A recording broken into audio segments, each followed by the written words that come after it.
NMDC, ये company हमेशा से कोई ना कोई प्रॉब्लम से घिरी हुई रहती है। लाइक कभी स्टेट गवर्नमेंट से पंगा, स्टील प्राइस फ्लक्चुएशन तो रहता ही है, या वो एक नागरगर का प्लांट, ये हम सब जानते हैं।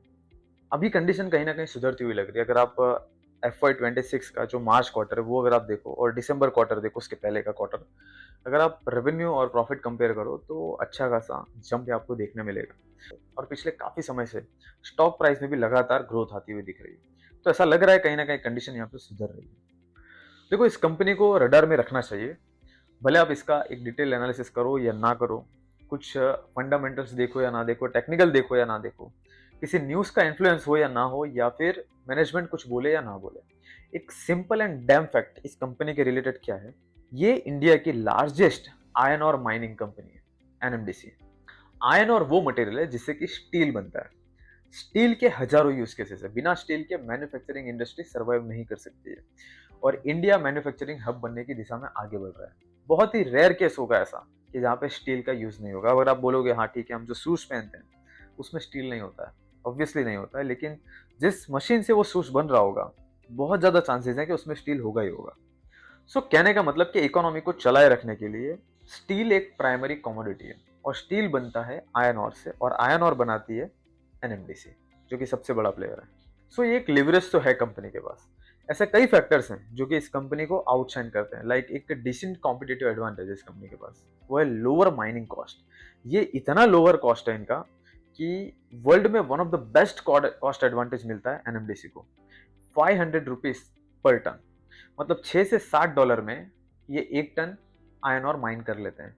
इस एडवांटेज के पीछे कई सारे रीजन है, मल्टीपल रीजन है। लाइक जियोग्राफिकल एडवांटेज, इनकी माइनिंग लोकेशंस ऐसी जगह पर है जहां पर बहुत डीप माइनिंग करने की जरूरत नहीं पड़ती है, सरफेस लेवल पर ही आयरन और मिल जाता है। So machine cost, labour cost, time cost, energy cost, equipment cost, ये सब कहीं ना कहीं बच जाता है। और दूसरा मेजर एडवांटेज है रिच आयरन और, मतलब जो आयरन और होता है ना, वो जब माइन करते हैं तो वो नेट आयरन और ही नहीं रहता है, उसमें बहुत सारे अनवांटेड धातुज रहती हैं, अनवांटेड चीजें उसमें रहती हैं।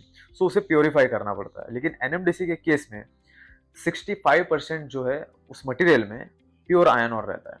तो कहीं ना कहीं उनका वो वाला कॉस्ट भी पूरा बच जाता है। सो ओवरऑल कंपेरेटिवली इनकी जो कॉस्ट है वो काफी कम हो जाती है। अगर आप इतिहास उठाकर भी देखो तो पहले भी ऐसे कई डाउन टर्न आए हैं स्टील इंडस्ट्री के दौरान, कि जब ग्लोबल एंड लोकल जो प्लेयर्स हैं वो अपना बिजनेस टेम्परेली सेट कर देते हैं।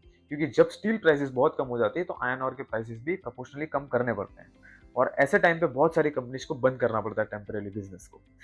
और एनएमडीसी अच्छे से सर्वाइव करता है due to lower cost structure.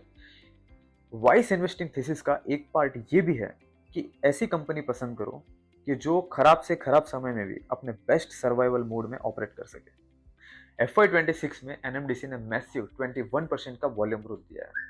और एज पर मैनेजमेंट जिस तरह से एग्रेसिव एक्सपांशन और एफिशिएंसी पर काम हो रहा है, ये ग्रोथ आगे भी कंटिन्यू रह सकती है।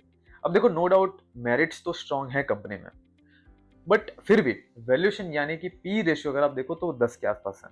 ऐसा लगता है कि थोड़ा और होना चाहिए था, बट अब देखो ये एक स्टील इंडस्ट्री है, इस इंडस्ट्री में पी हमेशा कम ही रहता है। और जनरली भी आप देखोगे तो जो कमोडिटी कंपनीज रहती है ना, उसमें वैल्यूएशन कहीं ना कहीं कम रहता ही है। रीजन क्या है? तो प्राइस फ्लक्चुएशन। इन कंपनीज की प्रॉफिटेबिलिटी जो वो स्प्रेड पर डिपेंडेंट रहती है। स्प्रेड मतलब क्या, कि मैन्युफैक्चरिंग कॉस्ट और सेलिंग कॉस्ट के बीच का डिफरेंस, वो है स्प्रेड। तो सेलिंग कॉस्ट जो है जिसमें फ्लक्चुएशन भर भर के रहता है।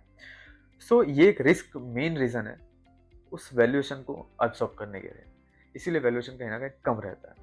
इसके अलावा अनप्रिडिक्टेबल पॉलिसीज, जैसे कि आपको पता होगा कि एनएमडीसी भी पीएसयू कंपनी है, तो मतलब गवर्नमेंट अपने फायदे के लिए कभी भी किसी भी तरह का इसमें पॉलिसी चेंजेस कर सकते हैं। अभी कर्नाटका गवर्नमेंट देखो, लगातार कोई ना कोई प्रॉब्लम्स क्रिएट कर रही है एनएमडीसी को लेकर। ऑलरेडी इस कंपनी को जो टैक्सेस हैं, जो सेस वगैरह है ना, वो एडिशनल पे करना पड़ता है, 37% है, जो कि एडिशनल है। तो इन्हीं रीजंस की वजह से वैल्यूएशन थोड़ा सा कंप्रेस होता है।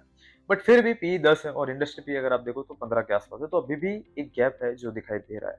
देन अगर मैक्रो टेलविंड्स की बात करें तो इंडिया में पर कैपिटा जो स्टील कंजम्पशन है वो अभी 100 किलोग्राम के आसपास ही है, और ग्लोबली ये नंबर 215 किलो के आसपास है। मतलब अभी भी हम 50% पे ऑपरेट कर रहे हैं। तो हेडरूम ऑफ ग्रोथ अच्छा खासा है। स्टील कंजम्पशन यानी कि खाली स्टील के बर्तन ही नहीं, गाड़ी, मशीनरीज, इलेक्ट्रॉनिक्स, मोबाइल, सब में स्टील होता है। इसके अलावा फिनिश स्टील की डिमांड इंडिया में 8 to 9% से बढ़ रही है। कंपनी ने भी टारगेट सेट किया है 100 मैट्रिक टन टिल 2013, जिसमें 70,000 करोड़ का इन्वेस्टमेंट टारगेट है। As a diversification company coking coal के बिजनेस में भी एंटर कर रही है, जो कि वो भी स्टील मैन्युफैक्चरिंग में ही काम आता है। देन लिथियम, निकल, कोबाल्ट जैसी धातुओं का भी प्रोडक्शन कर रही है, ताकि सिंगल कमोडिटी पे डिपेंडेंसी थोड़ी कम की जा सके।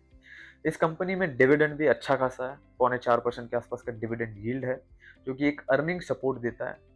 तो ये सारी चीज़ें हैं, और डिविडेंड को इग्नोर नहीं करना चाहिए। डिविडेंड बहुत अच्छी चीज़ होती है। जो बड़े बड़े इन्वेस्टर्स होते हैं वो डिविडेंड को बहुत इंपॉर्टेंस देते हैं। तो ओवरऑल कंपनी अच्छी है। कंपनी का कोर बिजनेस जो है, जो रियल ऑपरेशन है, वो एक्सेलेंट है, स्ट्रांग है। सराउंडिंग्स में प्रॉब्लम है no doubt, like price fluctuations and unpredictable policies. और इस वीडियो में हमने एक बेसिक ओवरव्यू देखा related to NMDC. Before investment एक सेल्फ एनालिसिस जरूर कीजिए, डिटेल में कीजिए, अपने टर्म्स पर कीजिए। एंड अगर इस वीडियो में दी गई इन्फॉर्मेशन अगर अच्छी लगी हो तो जरूर इस वीडियो को लाइक कीजिए एंड चैनल को जरूर सब्सक्राइब कीजिए।